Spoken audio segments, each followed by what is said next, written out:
Alors je vais commencer par vous raconter une histoire. Dans les aspects importants de la vie des prêtres, il y a la vie spirituelle. En effet, leur vocation leur a fait donner leur vie par amour pour le Christ et pour l'Église, donc pour vous. Et il est important de ne jamais l'oublier. Du coup, ils vivent des retraites sacerdotales et il existe une tradition dans celle d'octobre à Aiguebelle qui est de jouer à la pétanque à la récréation qui suit le repas de midi. Je vous raconte cela parce qu'un de nos anciens confrères, René Juventon, nous disait toujours « sors du cercle ». Et il avait raison, en sortant du cercle, on change de point de vue. Le jeu apparaît sous un autre jour qui complète celui qu'on peut avoir dans le cercle et la stratégie s'affine. Alors en cette rentrée, je vous dis « sors du cercle » et je rajoute « prends de la hauteur ».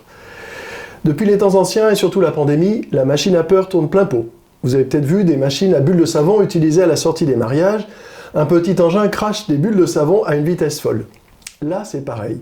De tous côtés, surtout dans les médias continus, on nous crache dessus des peurs. Il fait chaud, c'est le changement climatique, on est foutu. Un règlement de compte chez les dealers, c'est la société tout entière qui est en danger, etc. Évidemment, les problèmes sont sérieux, et il serait naïf de les ignorer. Mais c'est l'exagération que je dénonce. Si on sort du cercle et qu'on prend de la hauteur, on voit qu'il faut se préoccuper de tout cela, mais que c'est loin de devoir envahir notre vie et nous plonger dans la déprime.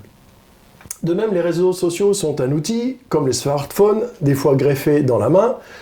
Comme outils, ils ne sont ni bons ni mauvais, ils sont ce que nous en faisons. Mais la rapidité possible de réaction, doublée de l'anonymat, comporte de gros risques de dérapage. Alors, n'oublions pas de tourner 7 fois notre doigt au-dessus de l'écran avant de taper le prochain message. L'antidote de tout cela, il est simple à trouver, c'est l'Évangile. Non comme un livre de recettes, ni comme un grimoire, mais comme une lumière. Une lumière qui éclaire autrement notre vie en ramenant les problèmes à leur juste place. Le Christ ne vend pas du rêve, il nous dit simplement que son fardeau est léger parce qu'il le porte avec nous. Une lumière qui ne s'éteint pas quoi qu'il arrive. Jésus ne bénit pas l'adultère commis par la femme de Jean 8, mais il chasse l'obscurité de son péché et il lui rouvre l'avenir. Une lumière qui traverse la mort sans l'éviter. Le ressuscité sort vainqueur du tombeau avec la marque des clous.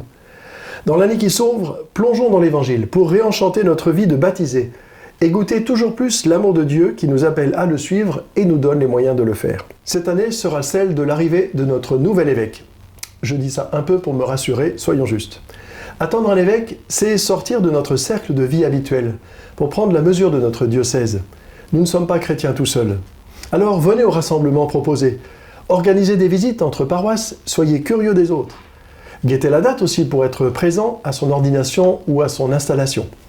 Si tout va bien, qu'on arrive à le monter, on prévoit un calendrier de l'Avent autour de tout ce qui se passe, se voit et s'entend dans une ordination épiscopale, histoire de se préparer à bien la vivre. Attendre un évêque, c'est aussi prendre conscience de sa mission qui est de conduire le diocèse avec l'aide des prêtres, ses premiers collaborateurs, des diacres et des nombreux laïcs, hommes et femmes, engagés dans les services diocésains. Sans oublier le lien aux autres églises diocésaines et à Rome. Je cite un extrait d'une constitution du dernier concile. Les évêques, chacun pour sa part, placés à la tête de chacune des églises particulières, exercent leur gouvernement pastoral sur la portion du peuple de Dieu qui leur est confiée. Ils sont le principe et le fondement visible de l'unité dans leurs églises particulières. Celles-ci sont formées à l'image de l'Église universelle, et c'est en elle et à partir d'elle qu'existe l'Église catholique. Prenez de la hauteur. En octobre à Rome aura lieu la suite du synode sur la synodalité auquel nous avons participé l'an dernier. Il y aura sûrement des choses intéressantes. Alors je nous souhaite une année pastorale féconde. Que le Seigneur vous bénisse et vous accompagne tout au long de cette année.